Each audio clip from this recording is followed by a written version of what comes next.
change attitudes of people. It doesn't matter how small the number is, but I really think we are making progress. So we need to continue working with the people. And I believe that the next generation will be better off because they will have access to information right from when they are still very young. The change really that I am enabled through various things, resources and workshops, I think are the valuable thing that we can be fully human and we have the right to be so within a faith community. And I think that enabled us to get married in our own Dutch Reformed church. So, filling that space completely confidently as a lesbian couple. And then later also baptized Ami in the same church.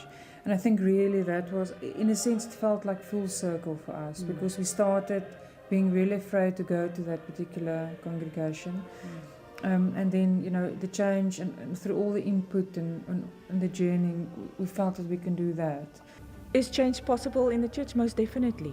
When women got ordained, there was words spoken that the church might be divide. When apartheid was abolished, there was also, the church is going to divide. And people speak about the issue of same-sex relationships as if this is also a potential divider that can cause a schism.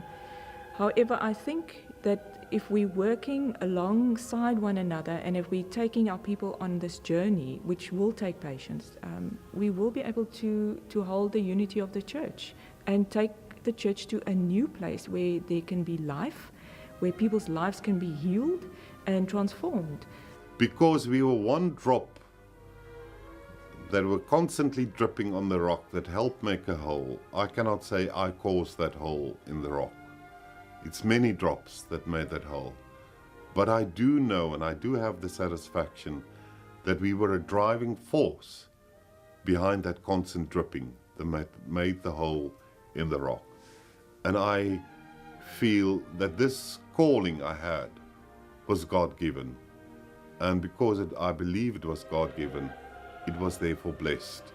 And I am just grateful and humbled by the multitude of allies that came forward over 21 years, so that from a small organization, this has now become a huge movement, not just in South Africa, but in Africa and the world, that cannot be stopped. One of the latest achievements that I'm very proud of, that I think we played some part of it, that the International Lesbian Gay Association, who understandably so, never ever wanted religion on their agenda, have changed their constitution to make it integral part of what ILGA stand for, is to address the need to dialogue and to address religious fundamentalism. And I think it makes me feel good. It makes me feel we've been on the right track. And it gives me hope that because I have seen change happening, it will continue to happen, regardless of what we do. People are people with the ability to change.